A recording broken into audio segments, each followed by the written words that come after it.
नमस्कार, बखबर में आपका स्वागत है। मैं हूं राघवेंद्र सिंह। बखबर में आज हम बात करने जा रहे हैं कांग्रेस के पूर्व राष्ट्रीय अध्यक्ष राहुल गांधी की मध्य प्रदेश में चुनावी सभा के बारे में। दरअसल लंबे अरसे से ये चर्चा थी कि आखिर राहुल गांधी मध्य प्रदेश क्यों नहीं आते हैं। उसकी वजह ये कि कांग्रेस के राष्ट्रीय अध्यक्ष मल्लिकार्जुन खड़गे मध्य प्रदेश में सभा करके चले गए। इसके बाद उनकी बहन प्रियंका गांधी वो भी सभा करके चली गई, लेकिन राहुल गांधी का कोई पता नहीं था। उसकी वजह बहुत सारी हो सकती है, लेकिन जो कांग्रेस ने ऑफिशियली बताई वो ये कि राहुल गांधी अब छोटी छोटी सभाएं करेंगे। और न केवल राहुल गांधी बल्कि कांग्रेस बड़ी सभाओं से फोकस हटा रही है। वो छोटी सभाएं करेंगी ताकि लोगों से वो कनेक्ट हो सके। और दूसरा जो उसमें वजह है वो ये कि इससे खर्च कम होता है। मध्य प्रदेश के शाजापुर जिले के काला पीपल में 30 सितंबर को राहुल गांधी आने वाले हैं और वहाँ वो एक सभा को संबोधित करेंगे। उस क्षेत्र के जो कांग्रेस के विधायक हैं कुणाल चौधरी, मध्य प्रदेश युवक कांग्रेस के वो अध्यक्ष भी रहे हैं और युवक कांग्रेस के नाते उनका राहुल गांधी से अच्छा संपर्क भी है। उसी के चलते माना जा रहा है कि राहुल गांधी कांग्रेस के युवा नेताओं को तरजीह दे रहे हैं और काला पीपल या शाजापुर की सभा इसी सिलसिले में एक कदम है। हम इस पर इसलिए भी बात करेंगे क्योंकि कांग्रेस के वरिष्ठ नेता ये मानते हैं कि अगर छोटी सभाएं करेंगे तो हम लोगों से ज़्यादा अपनी बात कह सकेंगे, लोगों से संवाद कर सकेंगे और उसका चुनाव में फ़ायदा मिलेगा। ये उनका एक तरह से छोटी सभाओं की थीम है और ये उनका सेंट्रल आइडिया है। इसी पर विस्तार से बात के लिए हमारे साथ मौजूद है स्टूडियो में सामाजिक सरोकार से जुड़े कमल राठी जी। स्काइप पर रहेंगे मध्य प्रदेश के वरिष्ठ पत्रकार देवदत्त दुबे जी और इंदौर से मध्य प्रदेश के वरिष्ठ पत्रकार कीर्ति राणा जी। आप सभी का बहुत बहुत स्वागत है। दरअसल कांग्रेस के बारे में कहा जाता है कि उसके पास थोड़ा पैसे का संकट भी है, क्योंकि चुनावी चंदे की जो स्थितियां हैं वो भाजपा के खाते में ज़्यादा हैं और प्रतिपक्ष के नाते कांग्रेस के पास कम। इसलिए ये चुनाव थोड़ा कांग्रेस कंजूसी से लड़ेगी, ऐसा देखने में आ रहा है। अब देवदत्त जी मेरी आवाज़ सुन पा रहे हैं? कीर्ति जी मेरी आवाज़ सुन पा रहे हैं आप?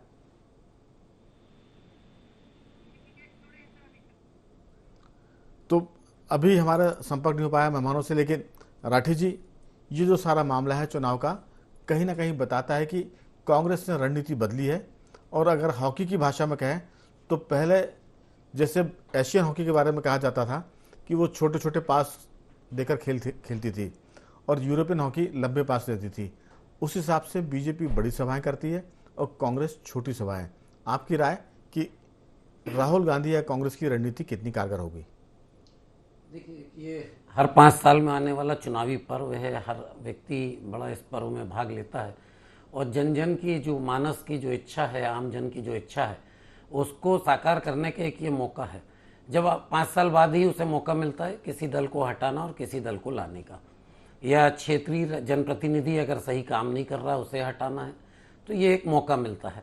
तो यहाँ हम देख रहे हैं कि भारतीय जनता पार्टी जो कि बहुत साल से सत्ता में है, तो उसका एक काम करने का पैटर्न, उसका जो अटैकिंग पैटर्न में जो काम करने का तरीका है वो चल रहा है। कांग्रेस काफ़ी पिछड़ गई है, डिफेंसिव पैटर्न में चल रही थी, अब डिफेंस के साथ में अब वापस आगे बढ़ना चाह रही, क्योंकि पहले डिफेंस के साथ में सेल्फ गोल भी कर रही थी, तो सेल्फ गोल से ज़्यादा दिक्कतें आ रही थी उन्हें। तो मुझे लग रहा है डिफेंसिव होकर आगे बढ़ना चाह रही है। और दूसरा, जैसा आपने कहा कि आर्थिक स्थिति भी हम देखते हैं, तो जो चुनावी चंदा वगैरह है वो भी कांग्रेस पार्टी या अन्य कोई भी राजनीतिक दल को भाजपा के मुकाबले कम मिला, ऐसे आंकड़े जो आते हैं। तो कहीं ना कहीं वो एक पैसे को भी मैनेज करने का प्रयास कर रहे हैं। और दूसरा एक मुझे लगता है पब्लिक से इंटरेक्ट करने का ये सबसे बेस्ट तरीका है।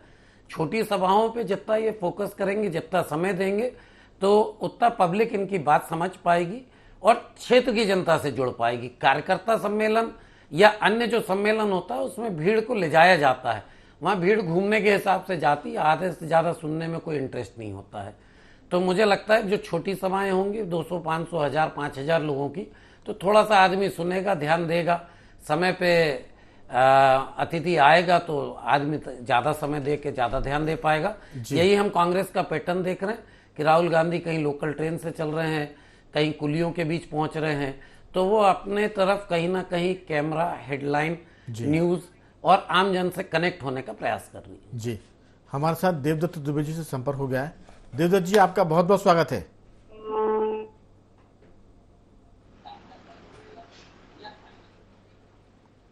देवदत्त जी, मेरी आवाज सुन पा रहे हैं? ये आवाज डिस्टर्ब हो रही है भाई साहब? जी, लेकिन सवाल यह है कि मेरी आवाज तो आपको आ रही है? आ रही है आपको? जी, दरअसल कांग्रेस ने रणनीति बदली है। इसकी 2 4 5 वजह हो सकती है, लेकिन जो ऑफिशियल तौर पर कांग्रेस की तरफ से बात आई है वो ये कि हम छोटी सभाएं करेंगे, बीजेपी की तरफ बड़ी सभाएं नहीं करेंगे। उसकी वजह यह कि उसमें एक तो पैसे ज़्यादा खर्च होते हैं, उसके साथ उनका मानना है कि बड़ी सभाओं के लिए भीड़ लाई जाती है, लोग आते कम हैं।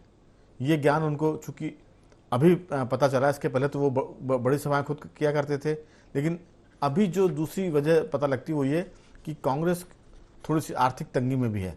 पैसे खर्च करने के मामले में कहा जाता है कि जो चंदा इकट्ठा होता है कांग्रेस या बाकी दलों को कम मिलता है, सरकार में जो पार्टी होती है उनको चंदा ज़्यादा मिलता है। तो ये आर्थिक वजह भी मालूम होती है। लेकिन इसका सबसे बड़ा फायदा ये कि चुनाव में फिजूल खर्ची कम होगी, और फिजूल खर्ची के साथ साथ जो कांग्रेस मानती है कि हम लोगों से कनेक्ट हो सकेंगे।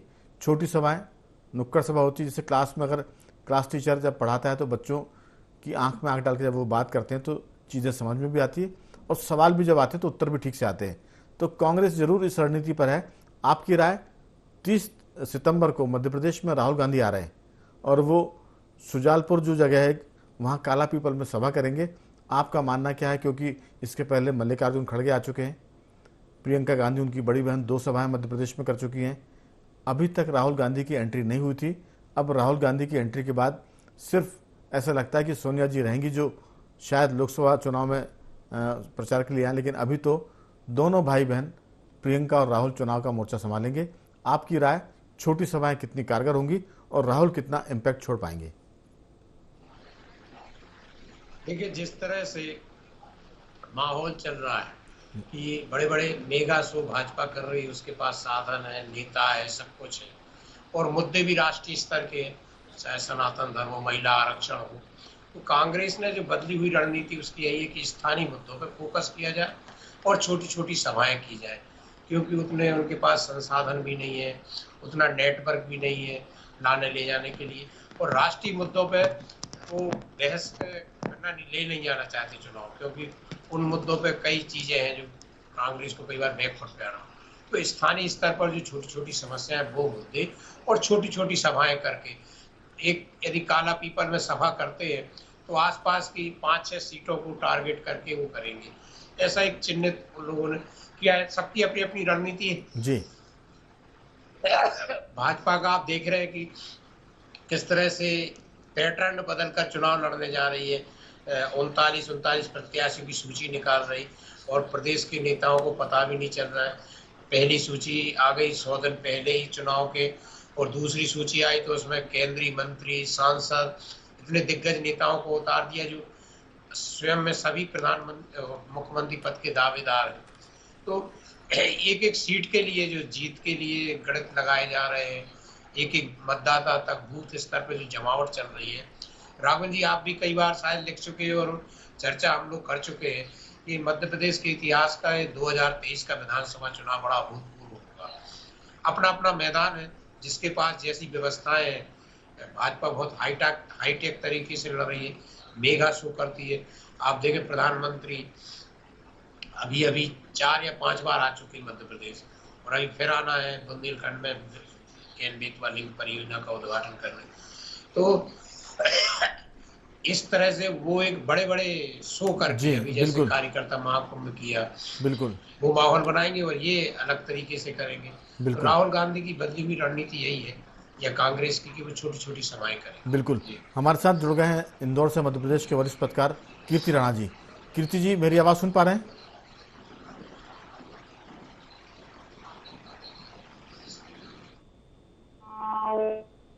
कीर्ति जी से अभी हमारा संपर्क नहीं हो पा रहा, दोबारा कोशिश करते हैं। लेकिन राठौर जी, जो बात देवदत्त दुबे जी कह रहे हैं कि ये जो सारा मामला इसलिए भी क्योंकि हमने जैसे चर्चा में कहा था कि पैसे का भी मामला है, और आपने कहा था कि बीजेपी का एग्रेसिव जो कैंपेन है वो कांग्रेस को कहीं ना कहीं बैकफुट पर लेके आता है। हमने देखा कि जो चीज़ें होती हैं, बीजेपी का मामला है कि वो इतने ज़्यादा जैसे हाईटेक तरीके से इलेक्शन की बात हम करें तो उनका प्रचार का तरीका, उनके नारे, उनका अखबारों में विज्ञापन, टीवी चैनल्स पर विज्ञापन, फिर जनता के साथ साथ कार्यकर्ताओं से संवाद, तो ये बहुत सारे जो मुद्दे हैं वो पार्टी को मजबूत बनाते हैं चुनावी दृष्टि से। तो बीजेपी इसमें बढ़त बनाए हुए, जैसा देवदत्त जी ने कहा कि इस पूरे मामले में 39 की दो उन्होंने एक तरह से अपने उम्मीदवारों की सूची भी निकाल दी है। तो कांग्रेस से तो वो उम्मीदवारों के चयन के मामले में, चुनाव की तैयारी के मामले में और इसके साथ साथ सभाओं के मामले में बीजेपी आगे दिख रही है। शुरुआत में जरूर लगता था कि कांग्रेस थोड़ी सी बढ़त बना के चल रही है, लेकिन अचानक अमित शाह को जब मध्य प्रदेश की कमान सौंपी गई, प्रधानमंत्री के बराबर दौरे हो रहे हैं, 3 केंद्रीय मंत्रियों को यहाँ का एक तरह से काम सौंपा गया, उसमें नरेंद्र सिंह तोमर भी शामिल थे। तो आपको लगता है कि जिस ढंग से बीजेपी अपने आप को हाईटेक रखकर एग्रेसिव कैंपेन कर रही है, तो वो कितना इस मामले में कांग्रेस पर भारी पड़ने वाला है? नहीं, देखिए सर, भारतीय जनता पार्टी का संगठन शुरू से मजबूत है। संगठन के अलावा भाजपा का एक बहुत बड़ा एडवांटेज है, उसके पास चुनावी कार्यकर्ता है। राठी जी, आपसे क्षमा चाहूंगा, हमारे साथ संपर्क हो गया है कीर्ति राणा जी का। कीर्ति जी, मेरी आवाज सुन पा रहे हैं? आपकी आवाज आ रही है जी। दरअसल पूरी बातचीत का जिस्ट ये है कि कांग्रेस छोटी छोटी सभाएं करेंगी और उसकी वजह यह कि उनका मानना है कि जब बड़ी सभाएं होती है उसमें हजारों लाखों की तादाद में जब लोग आते हैं तो वक्ता का कनेक्ट होना बड़ा मुश्किल होता है श्रोताओं के साथ, और छोटी सभाओं में हम लोगों से बात कर सकते हैं, लोग हमसे बात कर सकते हैं। एक तरह से हम कहें तो ये जो विदेशी जो चुनाव होते हैं इंग्लैंड या अमेरिका की तर्ज पर, कि वहाँ लोग छोटी छोटी कमरा बैठ के करते हैं, लोगों से बातचीत करते हैं, टीवी पर आकर बात करते हैं, और इसमें कांग्रेस का जो एक तरह से प्लस पॉइंट दिखता है कि वो पैसे कम खर्च होंगे, कम पैसे खर्च होंगे और सभाओं का प्रभाव ज़्यादा हुआ, ऐसा कांग्रेस के रणनीतिकार मानते हैं। आपकी राय? काला पीपल जो मध्य प्रदेश का है, वहाँ 30 सितंबर को राहुल गांधी आ रहा है लंबे समय के बाद, वो सभा भी करेंगे और लोगों से बातचीत भी करेंगे। आपको क्या लगता है, क्या ये कारगर रणनीति होगी भाजपा के एग्रेसिव इलेक्शन कैंपेन के खिलाफ? देखिए, मैं आपको थोड़ा सा इस बात को समझाने के लिए थोड़ा पीछे ले जाता हूँ। जबलपुर में प्रियंका गांधी आई थी और वहां पे उनकी सभा हुई और नर्मदा को चंदी चढ़ाई, तमाम चीजें हुई। उसमें पूरे प्रदेश के कार्यकर्ताओं को जाना था, बसों की व्यवस्थाएं भी की गई थी नेताओं ने, लेकिन रास्ते में कहीं आरटीए ने बस रोक ली तो कहीं चेकिंग के काम से परेशानी हुई। वो एक तरह से ये कह सकते हैं कि बीजेपी ने फेल करने के लिए किया होगा, ने आरोप लगाए। दूसरी चीज, जब राहुल गांधी ने दिल्ली में मीडिया से चर्चा करते हुए कहा था कि हमारे सामने पैसे का संकट है, मीडिया हाईटेक हो गया है लेकिन हमारी बातें सुनता है, तो ऐसे में ये काला पीपल में जो सभा हो रही है इसको आप देखिए। और अभी कल जो भोपाल में कार्यकर्ताओं का महाकुंभ हुआ उसको देखिए। कांग्रेस के पास ऐसी ताकत नहीं है कि वो बड़े डोम बना ले, हजारों बसों की व्यवस्था कर ले, तो निश्चित रूप से छोटी छोटी सभाएं करके कांग्रेस सीधे कार्यकर्ताओं के साथ में गाँव के लोगों से जुड़ना चाहती है। राहुल गांधी की जो भारत यात्रा हुई थी, भारत जोड़ो यात्रा, जो बुरहानपुर से राजस्थान तक गई, उसमें पैटर्न अपनाया था और उसमें वो काफी सफलता भी मिली। लेकिन वो भारत जोड़ो जो यात्रा थी वो चुनाव के इस चुनावी सरगर्मी के काफी पहले जी, उस यात्रा का प्रभाव कितना पड़ा। लेकिन अब चुनाव जब सर पर है तो कांग्रेस के भी छोटी सभाएं करना चाहती है, तो ये उसकी एक रणनीति का हिस्सा भी है। और निश्चित रूप से कांग्रेस के सामने दूसरा संकट जो सबसे बड़ा है कि उसके पास में आई टेकर और सीधे जनता के दिमाग पर प्रहार करने वाले, भाषण देने वाले नेताओं की कमी ले देकर स्टार प्रचारक के रूप में प्रियंका गांधी और राहुल गांधी भी सामने आते हैं।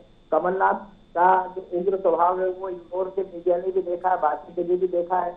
रही दिग्विजय सिंह की बात, तो दिग्विजय सिंह को पिछले चुनाव की हालत ये थी कि कई लोगों ने बड़े नेताओं से कह दिया था कि आप उनको हमारे इलाके में मत भेजिएगा जी। ऐसी स्थिति में मात्र 2 स्टार प्रचारक के भरोसे कांग्रेस चुनाव लड़ रही है। रणजीत सुरजेवाला का आपने भोपाल में रवैया देखा ही थे। तो कांग्रेस की छोटी सभाएं करने की रणनीति एक हद तक उसको सीधे जनता से जोड़ने में मदद करेगी।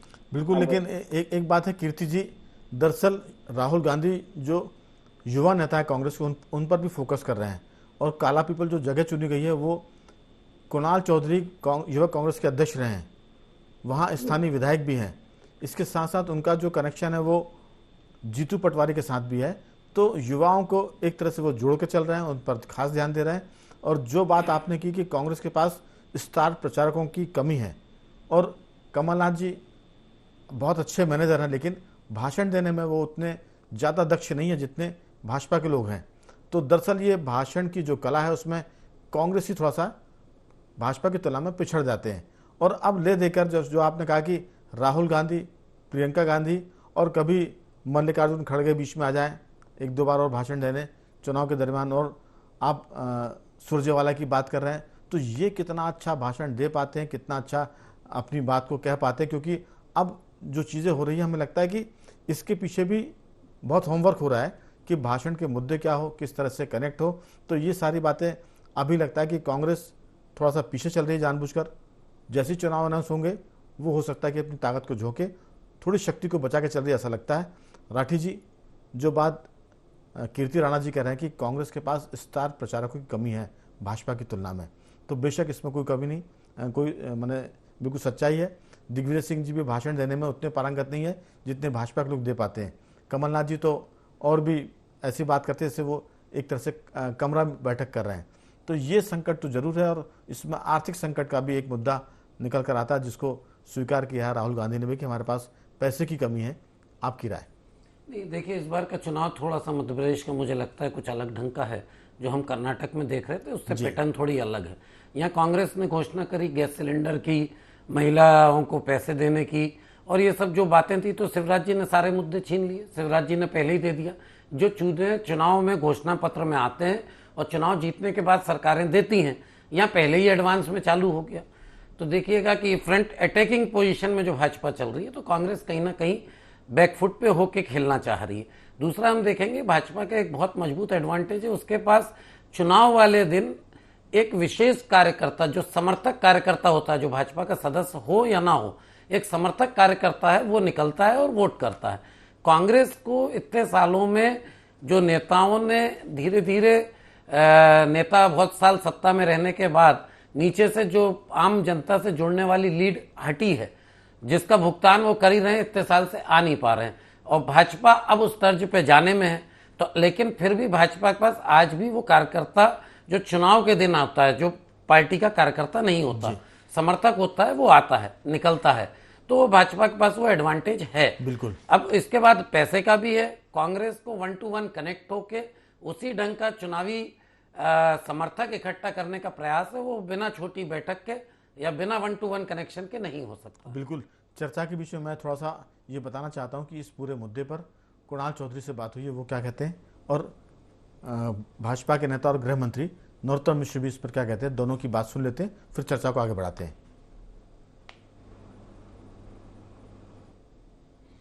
जन आक्रोश यात्रा पूरे प्रदेश के अंदर चल रही है, और इस जन आक्रोश यात्रा के अंतर्गत माननीय राहुल गांधी जी की इसकी शुरुआत काला पीपल विधानसभा की पोलाय कला से कर रहे हैं। और ये सौभाग्य की बात है कि पोलाय कला में माननीय राहुल गांधी जी आ रहे हैं, जो इस देश के किसान, गरीब, मजदूरों के नेता है।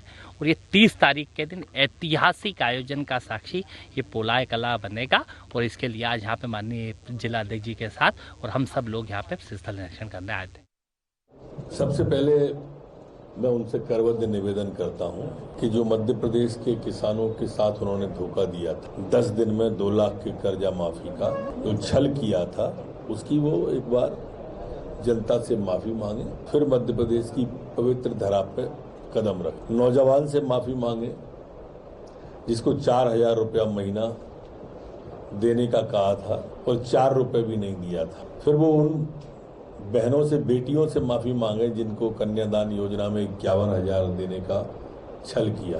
आम आवाम से भी माफी मांगना चाहिए जिसमें उन्होंने कहा था कि पेट्रोल और डीजल के दाम कम कर देंगे और बढ़ा दिए थे। तो हमने देखा देवदत्त जी, बीजेपी के पास मुद्दों की कमी नहीं है। खासतौर से वो 18-19 महीने की जो सरकार थी कांग्रेस की, ना तो 2 लाख तक का कर्जा माफ हुआ और ना राहुल गांधी के वादे के मुताबिक उन्होंने सीएम को साफ किया। क्योंकि उन्होंने कहा था कि 2 लाख का 10 दिन में 2 लाख का कर्जा माफ, नहीं तो सीएम साफ। और फिर गिना दिए मुद्दे नरोत्तम मिश्रा जी ने कि कन्याओं के साथ आपने जो 51,000 रुपये का मामला था कि जो बेटियों की शादी में सरकार देती है वो आपने नहीं दिए, युवाओं के लिए आपने बात की थी बेरोजगारी भत्ते की 4,000 वो आपने नहीं दिया। तो ये सारे चीज़ें हैं जिस पर ज़रूर बीजेपी मुद्दे बनाकर राहुल गांधी से पहले माफ़ी मंगवाएगी, और नहीं तो ये भी फिर चुनाव का एक बड़ा अहम मुद्दा बन सकते हैं। आपकी राय? मुद्दे हैं कि जब से कांग्रेस के लोग सदन के अंदर सदन के बाहर ये मुद्दे पर्याप्त मात्रा में उठाते रहे, उन पर आरोप लगता था सरकार गिराने का, तो वो कहते थे हमने सरकार इसलिए गिराई कि आप प्रदेश का नुकसान कर रहे थे, वादा खिलाफी कर रहे थे, आप झूठ बोलकर सरकार में आए। इन पे एक लंबी बहस हो चुकी। अब जरा 2023 में जाए तो जिस तरह की आपने शुरुआत की है, आज चर्चा की, उसमें केवल रणनीति यही बन रही है, तो बयानबाजी चलती रहेगी कि हम कैसे अपने अपने वोट को, एक चिन्हित वोट को पार्टी की तरफ कर सके। तो जो काला पीपल है वो उधर से खाती समाज का जो है बड़ा वोट बैंक है, जीतू पटवारी उनके रिलेटिव है, कुणाल चौधरी, तो इस इलाके में इन दोनों ने मेहनत करके खाती समाज को कांग्रेस से जोड़ा है। और युवक कांग्रेस के जो चुनाव हुए थे उसमें कुणाल चौधरी जब युवक कांग्रेस प्रदेश अध्यक्ष बने थे तब से वो राहुल गांधी से जुड़े हुए हैं। तो एक चिन्हित सीट है, जैसे भाजपा कर रही है कि अपने चुनिंदा उनको उतार दिया मैदान में, सीटें चिन्हित करके एक एक सीट पे लड़ाई ये चलेगी और इसी तरह की ये कवायद होगी। मुद्दे तो अभी बहुत सारे आएंगे। अभी भाजपा ने अभी जो तैयारी की है छपवाने की, कांग्रेस छपवा के घोटालों की एक पुस्तिका बांट चुकी है। ये तो बहुत, ये आसमान में भी चुनाव लड़े जाएंगे। सोशल मीडिया पे बड़े भयानक वीडियो आएंगे एक दूसरे के घोटालों के, तंज के और पता नहीं क्या क्या, जो नेताओं को अपने बारे में खुद पता नहीं होगा वो खोज कर लाया जाएगा। क्योंकि ये अभूतपूर्व चुनाव है, डू एंड डाई की स्थिति में भाजपा का राष्ट्रीय नेतृत्व अपने हाथ में चुनाव ले चुका है और कांग्रेस भी इसी तरह सुरजेवाला के माध्यम से इस चुनाव की पूरी निगरानी कर रहा है। तो मुझे लगता है कि अभी तक के चुनाव के इतिहास में मध्य प्रदेश बड़ा अभूतपूर्व चुनाव हुआ। जी बिल्कुल। कीर्ति राणा जी, दरअसल 2018 के चुनाव में लगता था कि जो स्थिति कांटे की थी, 2023 के चुनाव भी उसी के आसपास झूल रहे हैं। आपको लगता है कि इसमें बीजेपी तो पूरी दम लगाती हुई दिख रही है, क्योंकि जो कुछ हुआ उन्होंने अपने जितने भी बिग गन्स उनको मैदान में उतार दिया है, और वो उतारा हारी हुई सीटों से। केंद्रीय मंत्री हैं, सांसद हैं, इसके साथ साथ जो असरदार लीडर हैं। कांग्रेस अभी उतना फोकस नहीं कर पा रही है जितना बीजेपी ने अपने आप को किया है। अगर वो हारी हुई सीटों में भी कुछ हासिल करेगी तो ये उसका प्लस है, और कांग्रेस अभी मुझे लगता है कि प्रत्याशी चयन और रणनीति बनाने तक सीमित दिखती है। आपकी राय कि बीजेपी कितना ऑफेंसिव है और कांग्रेस कितना डिफेंसिव है?